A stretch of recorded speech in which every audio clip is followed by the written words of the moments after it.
नमस्कार दोस्तों, स्वागत है आप सभी का रार एजुकेशन में। हम लोग जीव विज्ञान का अध्ययन कर रहे थे, जिसके अंतर्गत कोशिका चैप्टर को हम लोग पढ़ रहे थे। तो अधिकांश चीज़ें कोशिका से संबंधित हम लोगों ने पढ़ लिया था। आज हम इस चैप्टर को फाइनल टच देंगे। तो आज हम लोग क्या क्या पढ़ेंगे एक बार उसको बता देता हूँ।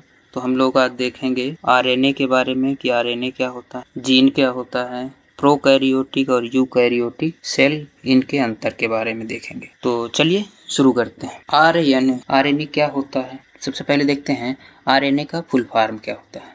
तो आरएनए का फुल फॉर्म होता है राइबो न्यूक्लिक एसिड। ठीक है, तो आरएनए का फुल फॉर्म होता है राइबो न्यूक्लिक एसिड। आरएनए क्या है, आनुवांशिक पदार्थ नहीं होता। जिस प्रकार से इससे पहले हम लोग देखे थे कि डीएनए क्या होता था, एक प्रकार का आनुवांशिक पदार्थ था, लेकिन आरएनए क्या है, ये आनुवांशिक पदार्थ नहीं होता।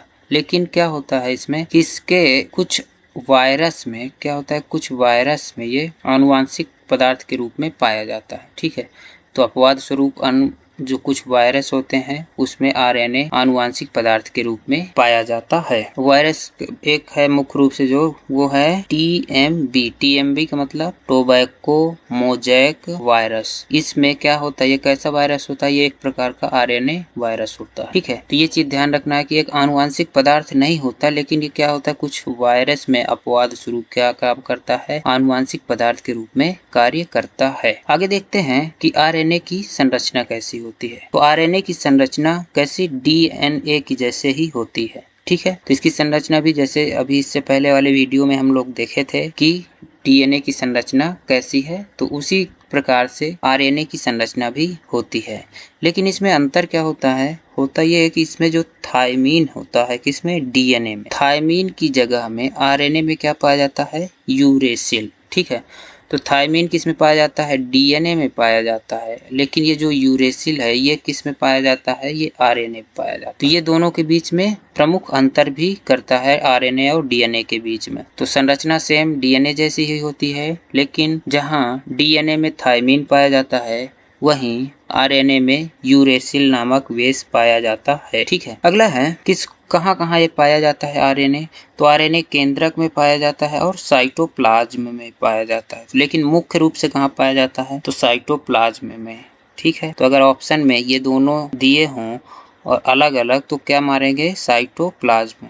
ठीक है, अगर दोनों दिए हों एक साथ तो भी ये दोनों ठीक हो जाएगा, सही होगा। ठीक है, तो प्रमुख रूप से कहाँ पाया जाता है, साइटोप्लाज्म में, लेकिन कुछ केंद्रक में भी पाया जाता है। अब आरएनए का प्रमुख कार्य क्या होता है, तो आरएनए का प्रमुख काम होता है प्रोटीन का निर्माण करना। ठीक है, प्रोटीन कैसे ये बनाता है आरएनए, इसके बारे में हम लोग आगे देखते हैं। तो एक बार इसको फिर से देख लेते हैं। आरएनए का फुल फॉर्म होता है राइबो न्यूक्लिक एसिड। ठीक है, आरएनए क्या होता है, आनुवांशिक पदार्थ नहीं होता है, लेकिन कुछ वायरस में अपवाद के रूप में ये आनुवांशिक पदार्थ के रूप में काम करता है, जैसे टोबैको मोजैक वायरस। आरएनए की संरचना डीएनए के जैसे ही होती है, लेकिन जहां डीएनए में थायमीन पाया जाता है वहीं आरएनए में यूरेसिल बेस पाया जाता है। आरएनए केंद्रक और साइटोप्लाज्म इन दोनों में पाया जाता है, लेकिन मुख्य रूप से साइटोप्लाज्म में ही पाया जाता है। आरएनए का प्रमुख काम होता है प्रोटीन का निर्माण करना या प्रोटीन संश्लेषण का कार्य। अब आगे हम लोग देखेंगे कि आरएनए कितने प्रकार का होता है। आरएनए मुख्यतः 3 प्रकार के होते हैं। कौन कौन से, एमआरएनए, आरआरएनए और टीआरएनए। तो एमआरएनए, आरआरएनए, टीआरएनए, ये 3 प्रकार के आरएनए होते हैं। इसमें जो सर्वाधिक मात्रा होती है आरएनए की, वो किसमें होती है सबसे ज्यादा, तो ये होती है आरएनए का, जो संपूर्ण आरएनए का लगभग 75% भाग क्या होता है, आरआरएनए होता है। तो इस चीज को ध्यान रखेंगे कि सबसे अधिक किसकी मात्रा होती है, तो सबसे ज्यादा आरआरएनए की मात्रा होती है। इसके बाद टीआरएनए की लगभग 15 से 25% के आसपास टीआरएनए की मात्रा होती है। संपूर्ण आरएनए की बात कर रहे हैं। ठीक है, अगर ये 100% है तो उसमें से लगभग 75% ये, 15 से 25% के बीच ये, और 5 से 10% एमआरएनए पाया जाता है। अब देखते हैं कि ये प्रोटीन किस प्रकार से बनाता है, क्योंकि इसका प्रमुख काम क्या होता है, प्रोटीन का संश्लेषण करना। मान लेते हैं ये क्या है, कोशिका है। ठीक है, ये कोशिका हो गई, इसमें क्या है, एक केंद्रक है यहाँ पे। ठीक है, इस केंद्रक में क्या पाया जाएगा, तो केंद्रक में मुख्य रूप से डीएनए पाया जाता है। तो ये मान लेते हैं क्या है, डीएनए। यहाँ पे डीएनए हो गया। यहाँ क्या होगा, मान लीजिए यहाँ पे प्रोटीन की जरूरत है कोशिका को, ठीक है। तो डीएनए क्या करेगा, आदेश देगा।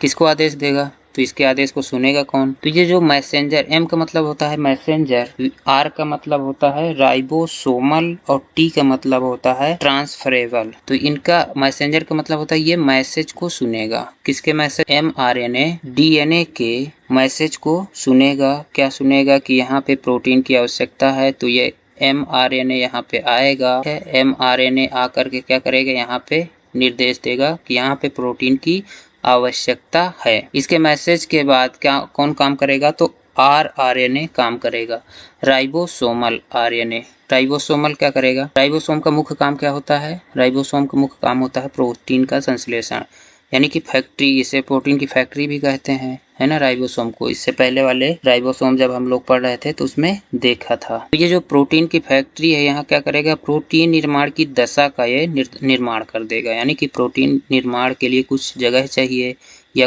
क्या क्या उसमें आवश्यक होता है, ये सब चीजों के लिए क्या करेगा, एक जगह बना देगा। फैक्ट्री, फैक्ट्री का मतलब होता है स्थान, वह स्थान जहाँ पे किसी चीज का उत्पादन हो। तो उत्पादन होगा यहाँ पे किसका, प्रोटीन का।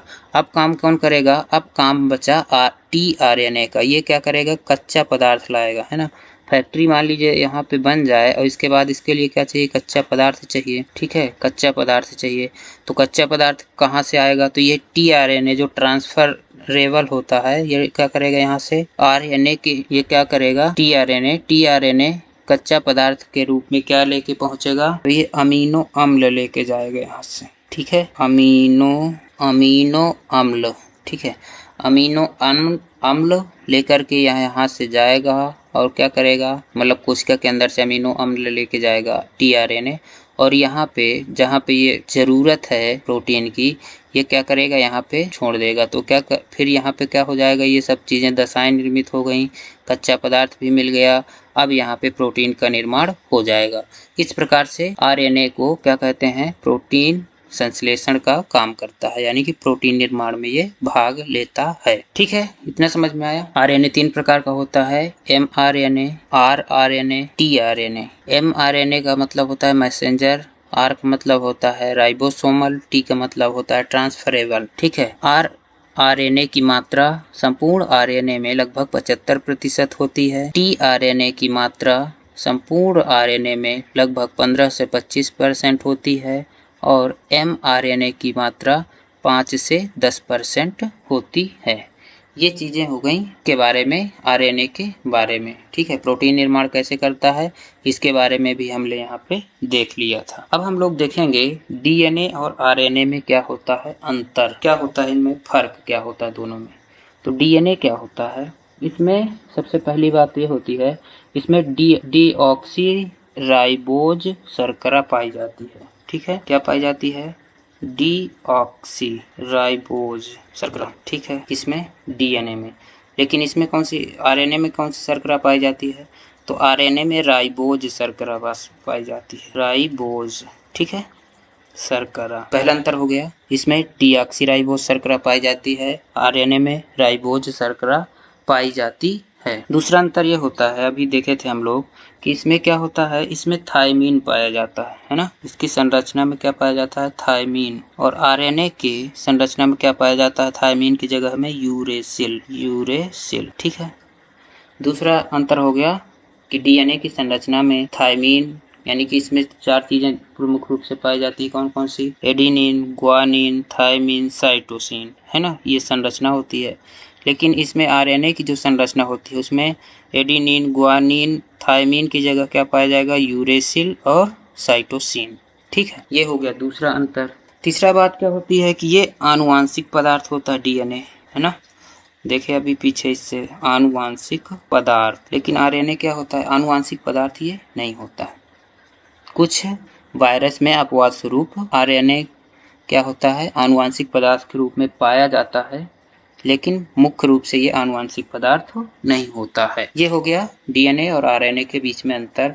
डीएनए में डीऑक्सीराइबोज शर्करा पाई जाती है, आरएनए में राइबोज शर्करा पाई जाती है। डीएनए की संरचना में थायमीन जहां पाया जाता है, वहीं आरएनए की संरचना में थायमीन की जगह पे यूरेसिल पाया जाता है। डीएनए एक प्रकार का आनुवांशिक पदार्थ होता है, जबकि आरएनए आनुवांशिक पदार्थ नहीं होता है, परंतु कुछ वायरस में यह आनुवांशिक पदार्थ के रूप में काम करता है। ठीक है, इतना समझ में आया। अब आते हैं आगे, कुछ महत्वपूर्ण शब्दावलियों को देखते हैं। इन शब्दावलियां क्या होती हैं, इनका क्या मतलब होता है, और ये पूछा भी जाता है प्रश्न कि डुप्लीकेशन किसे कहते हैं, ट्रांसक्रिप्शन क्या होता है, ट्रांसलेशन क्या होता है, रिवर्स ट्रांसक्रिप्शन क्या होता है, तो इनके बारे में हम लोग देख लेते हैं।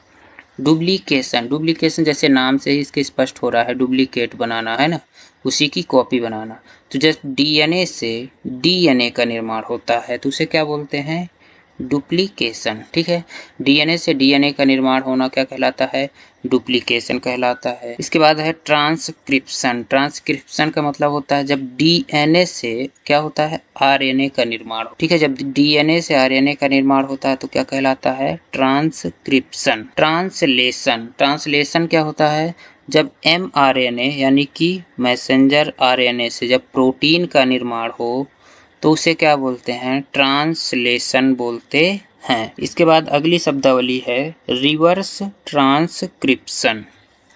अब देखिए यहाँ पे ट्रांसक्रिप्शन आया था और यहाँ पे रिवर्स का मतलब होता है उल्टा हो जाना, है ना। तो जब ट्रांसक्रिप्शन की प्रक्रिया थी उसका जब उल्टा हो जाए उसे रिवर्स ट्रांसक्रिप्शन कहते हैं। कैसे, देखिए यहाँ पे डीएनए से आरएनए का निर्माण हो रहा था, यहाँ पे क्या होता है, आरएनए से डीएनए का निर्माण हो रहा है। ठीक है, तो जब डीएनए से आरएनए का निर्माण हो वो ट्रांसक्रिप्शन कहलाता है, लेकिन अगर आरएनए से डीएनए का निर्माण होने लगे तो यह क्या कहलाता है, रिवर्स ट्रांसक्रिप्शन। ठीक है, ये समझ में आ गया। अब हम लोग आगे बढ़ेंगे, जीन के बारे में देखेंगे, जीन क्या होता है। तो जीन क्या होता है इसको अगर देखा जाए तो सबसे पहले इसके बेसिक चीजों को देख लेते हैं, इसके बाद हम इसमें बात करते हैं विस्तार से। तो जीन का क्या, जीन शब्द का प्रयोग सर्वप्रथम किसने किया, तो जीन शब्द का सर्वप्रथम प्रयोग जोहानसन ने किया था। तो जीन का सबसे पहले प्रयोग किसने किया इस शब्द का, तो जोहानसन नामक वैज्ञानिक ने। ये जीन क्या होता है, तो जीन आनुवांशिक इकाई होती है। ठीक है, ये आनुवांशिकता की इकाई होती है। इसका मतलब क्या होता है, इसका मतलब ये होता है कि जब लक्षणों को, ठीक है, जो लक्षण है वो क्या होते हैं, एक पीढ़ी से दूसरी पीढ़ी में जो दिखाई देते हैं या जो पहुंचाने का काम होता है वो कौन करता है, जीन करता है। ठीक है, तो जीन के बारे में हम लोग देखे थे, एक क्रोमैटिन धागा जो था, क्या था, क्रोमैटिन धागा। ये क्रोमैटिन जब कुछ का विभाजन होता है उस समय किस रूप में बदल जाता है, ये क्रोमोसोम में बदल जाता है ना, पढ़े थे, क्रोमोसोम में ये क्या होगा, परिवर्तित हो जाएगा। जब ये क्रोमोसोम में परिवर्तित हो जाता है तो इन्हीं क्रोमोसोम में क्या होता है, डीएनए पाया जाता है। ठीक है, इन्हीं क्रोमोसोम में डीएनए पाया जाता है और डीएनए में ही क्या होता है, छोटी छोटी जो संरचना होती है वो क्या कहलाती है, जीन कहलाती है। ठीक है, ये समझ में आ गया। जीन कैसे निर्माण होता है इसका, क्रोमैटिन धागा जो होता है वह कोशिका विभाजन के समय क्रोमोसोम में परिवर्तित हो जाता है। इन्हीं क्रोमोसोम में डीएनए नामक पदार्थ पाया जाता है और इन्हीं डीएनए के अंतर्गत क्या होता है, जीन पाया जाता है। और ये जीन क्या होती है, आनुवंशिकता की इकाई होती है जो कि एक पीढ़ी से दूसरी पीढ़ी में लक्षणों को ले जाने का काम करती हैं। इन जीन में क्या होता है, देखिए मान लीजिए अगर ये चित्र देखा जाए, ये एक डीएनए है, ठीक है, द्विकुंडलित संरचना वाली डीएनए। इसमें क्या है, ये जो छोटे छोटे ये जो कण दिख रहे हैं ये क्या है, यही जीन है। ठीक है, ये क्या है, जीन है। तो इनमें क्या होता है, इनमें सभी सूचनाएं व्यक्ति के संबंधी जितनी भी हैं वो क्या होती हैं, सूचनाएं अंकित होती हैं। इन जीन में सूचनाएं अंकित होती हैं। ठीक है, इन्हीं जीन में जब सूचनाएं अंकित होती हैं, कौन कौन सी सूचनाएं, कि व्यक्ति क्या होगा, कितना गोरा होगा, कितना मोटा होगा, कितना लंबा होगा आदि, इस तरह की बहुत सारी जो विशेषताएं होती है वो सब किस में होती हैं, जीन पे होती हैं। ठीक है, जब किसी के लक्षणों में कुछ परिवर्तन किया जाता है तो किस में परिवर्तन किया जाता है, इसी जीन के स्तर पर आकर के ही परिवर्तन किया जाता है। ये चीज याद रखना है। ठीक है, तो जीन के स्तर पर आकर के ही किसी के लक्षणों में परिवर्तन किया जाता है। इसी जीन का अलग से विज्ञान भी होता है, यानी कि जीन का जिसमें अध्ययन किया जाता है वो अलग विज्ञान हो जाता है। ठीक है, तो ये चीजें हो गई। अगली बात इसके अंतर्गत क्या है कि जीन से संबंधित कुछ क्या है, टेक्नोलॉजी है। जीन का प्रयोग करके किस प्रकार से उसमें जीवों में परिवर्तन किया जा सकता है ना। तो उसको देखते हैं। चलिए जीन टेक्नोलॉजी के बारे में देखते हैं, परीक्षा की दृष्टि से उनको हम लोग देखते हैं। एक होता है क्रिस्पर Cas9। ठीक है, क्रिस्पर Cas9 क्या होता है, इसके अंतर्गत जीन जो होता है ना, जीन में क्या कर दिया जाता है, मान लीजिए ये एक जीन है, इसमें इस पे जीन को कट करके एक नया जीन प्रतिस्थापित करने की जो प्रक्रिया होती है वो किसके अंतर्गत की जाती है, क्रिस्पर Cas9 टेक्नोलॉजी के अंतर्गत ये काम किया जाता है। ठीक है, दूसरा होता है स्टेम सेल। तो ये स्टेम सेल क्या होता है, इसके बारे में सुने होंगे, अंगों का निर्माण होता है। ठीक है, तो अगर मान लीजिए किसी व्यक्ति का अगर हाथ क्या हो जाता है, यहाँ से कट हो जाता है, यानी कि कट जाता है किसी कारणवश, तो इस स्टेम सेल के माध्यम से क्या किया जा सकता है, इस हाथ को फिर से पुनः दोबारा से उगाया जा सकता है, यानी कि फिर से इस अंग का निर्माण हो सकता है। और वो किसके माध्यम से होगा, तो स्टेम सेल के माध्यम से होगा। ठीक है, ये चीज समझ में आ गई। अगला है IVF। IVF क्या होता है, इन वेट्रो फर्टिलाइजेशन। इसका फुल फॉर्म क्या होता है, इन वेट्रो फर्टिलाइजेशन। इसके अंतर्गत क्या होता है, तो इसके अंतर्गत होता यह है कि मान लीजिए कुछ महिलाओं में जाइगोट का उनमें निर्माण नहीं हो पाता। ठीक है, तो जाइगोट का जब निर्माण नहीं हो पाता तो क्या होता है, बच्चे का निर्माण नहीं हो पाएगा, क्योंकि जो महिला का ओवम होता है और पुरुष का जो स्पर्म होता है, इन दोनों के मिलने के बाद ही क्या होता है, जाइगोट का निर्माण होता है। लेकिन किसी कारणवश इस जाइगोट का जब निर्माण नहीं होता तो उस स्थिति में इस टेक्नोलॉजी का प्रयोग किया जाता है। और ये क्या होता है, इसमें महिला का ओवम और पुरुष का स्पर्म लेकर के एक परखनली शिशु इसे बोलते हैं, तो इसमें परखनली में क्या करते हैं, इसको इसमें डाल दिया जाता है और इसमें फिर जाइगोट का निर्माण हो जाता है। जब जाइगोट का निर्माण हो जाता है तो इसे ले जाकर के उस माता पे क्या कर दिया जाता है, प्रतिस्थापित कर दिया जाता है। ठीक है, इस जाइगोट को, तो बच्चे का निर्माण या जन्म हो जाता है। तो जाइगोट के निर्माण में ये क्या करता है, सहायता करता है IVF टेक्नोलॉजी। इसके बाद है 3P। 3P का मतलब होता है थ्री पेरेंट। थ्री पेरेंट का मतलब तीन अभिभावक। इसका मतलब क्या है, इसको क्या का मतलब ये होता है कि जब ये IVF के माध्यम से जब बच्चे का जन्म होता है तो क्या होते हैं, वो अधिकांश क्या होते थे, बीमार रहते थे और जन्म के बाद कुछ की मृत्यु भी जल्दी हो जाती थी।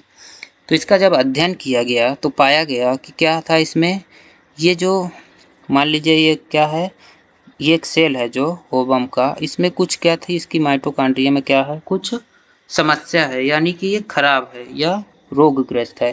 तो ये रोगग्रस्त होने के कारण क्या होता था, ये जाइगोट में पहुंच जाता था और इससे यही जो रोगग्रस्त माइटोकॉन्ड्रिया है वो उस बच्चे पे पहुंच जाती थी। तो बच्चा क्या होता था, बीमार रहता था, अधिकांशतः बीमार होते थे।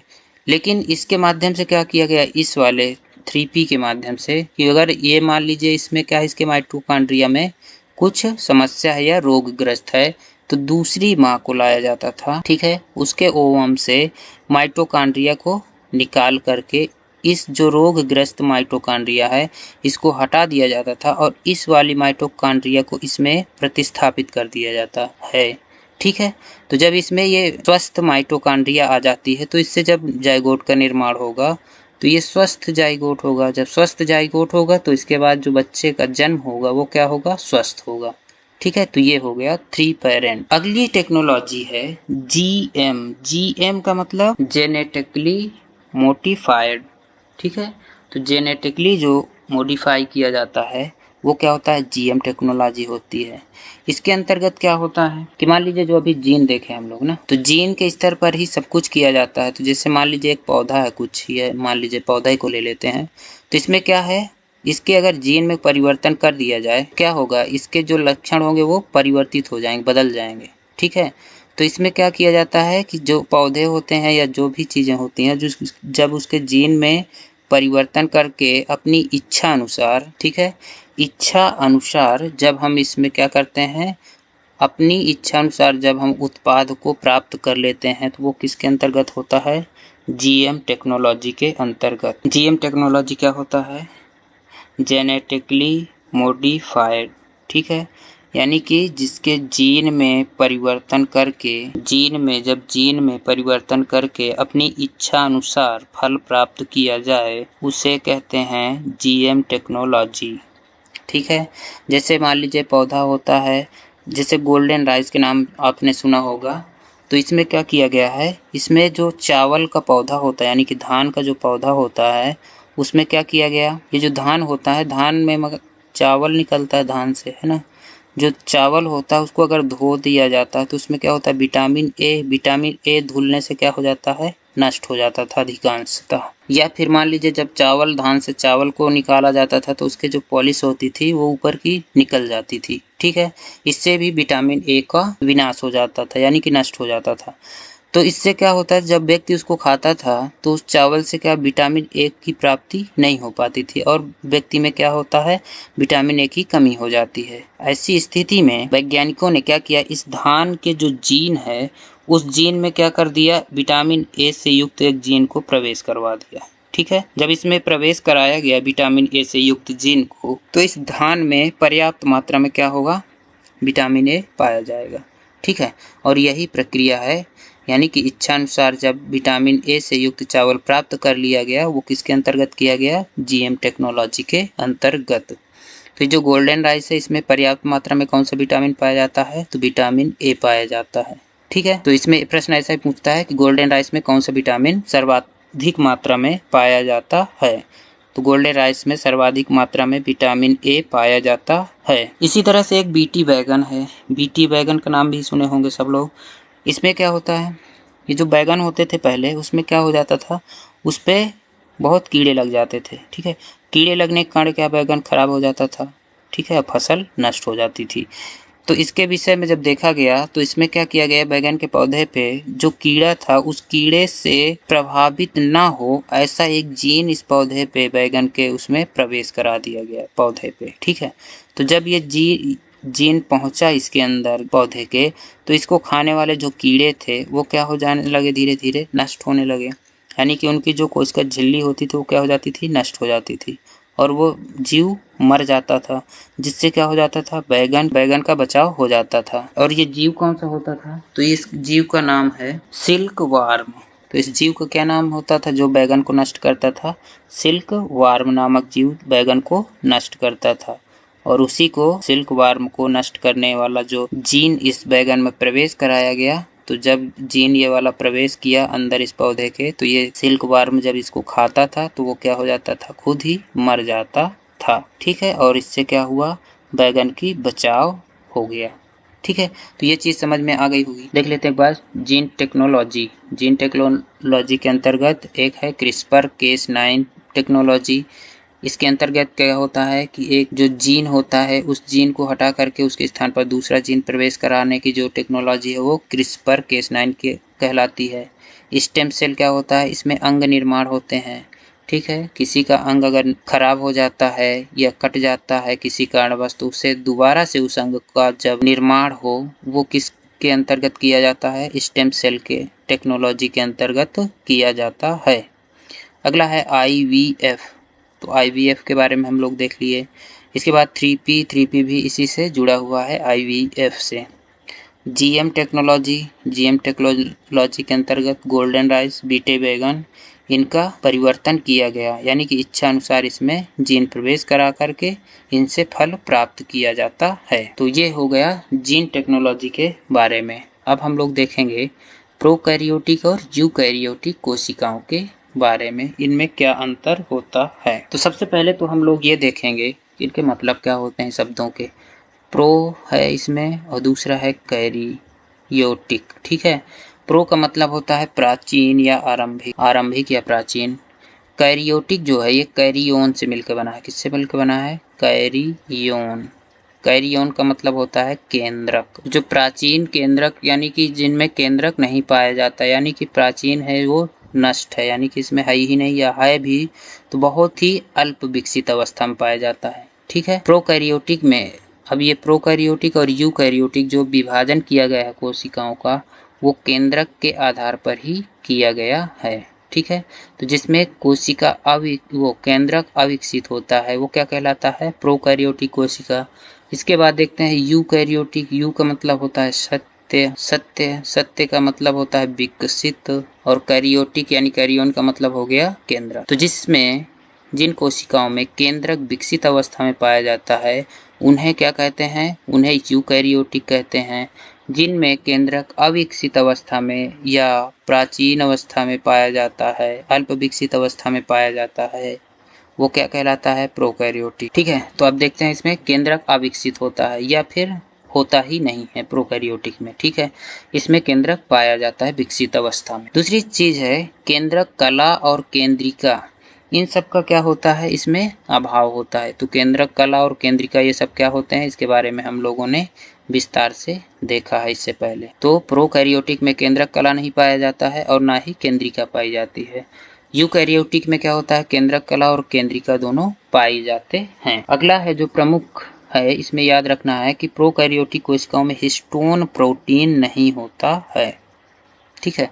इसमें क्या होता है, हिस्टोन नामक प्रोटीन नहीं पाया जाता, जबकि यूकैरियोटिक में हिस्टोन प्रोटीन पाया जाता है।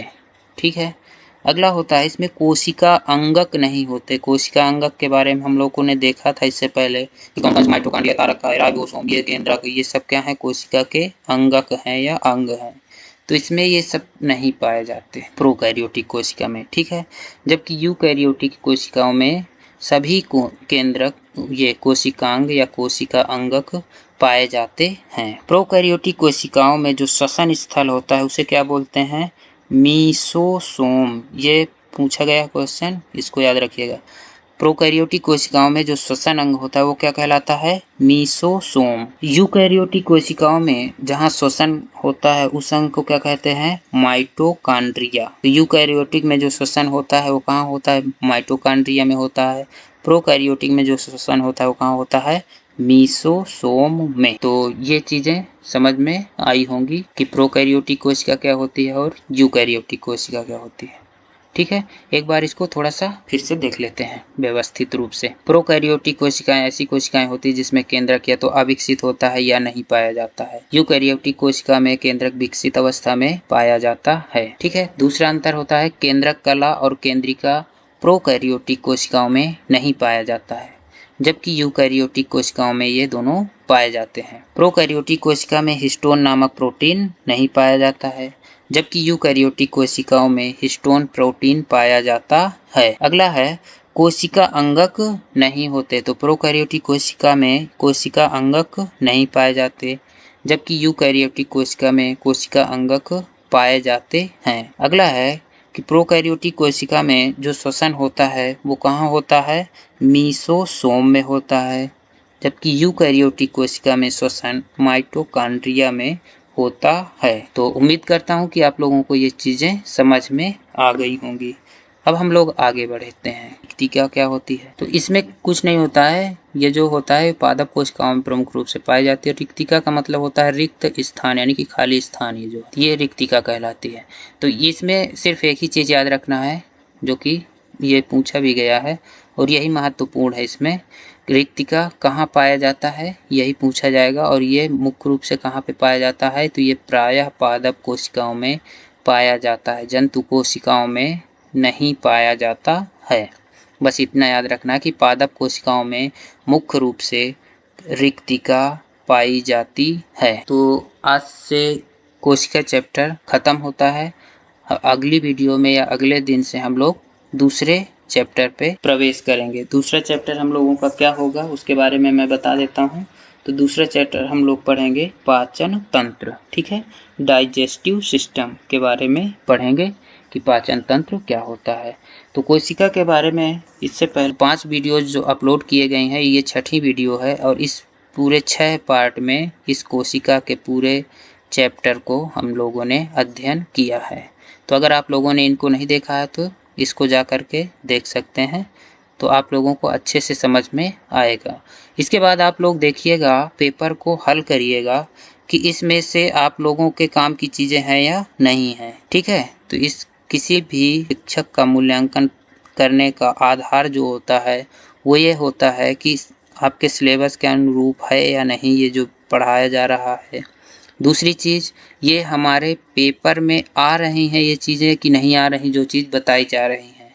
अगर ये चीज़ें आ रही हैं तो ये बहुत ही उपयोगी है आप लोगों के लिए।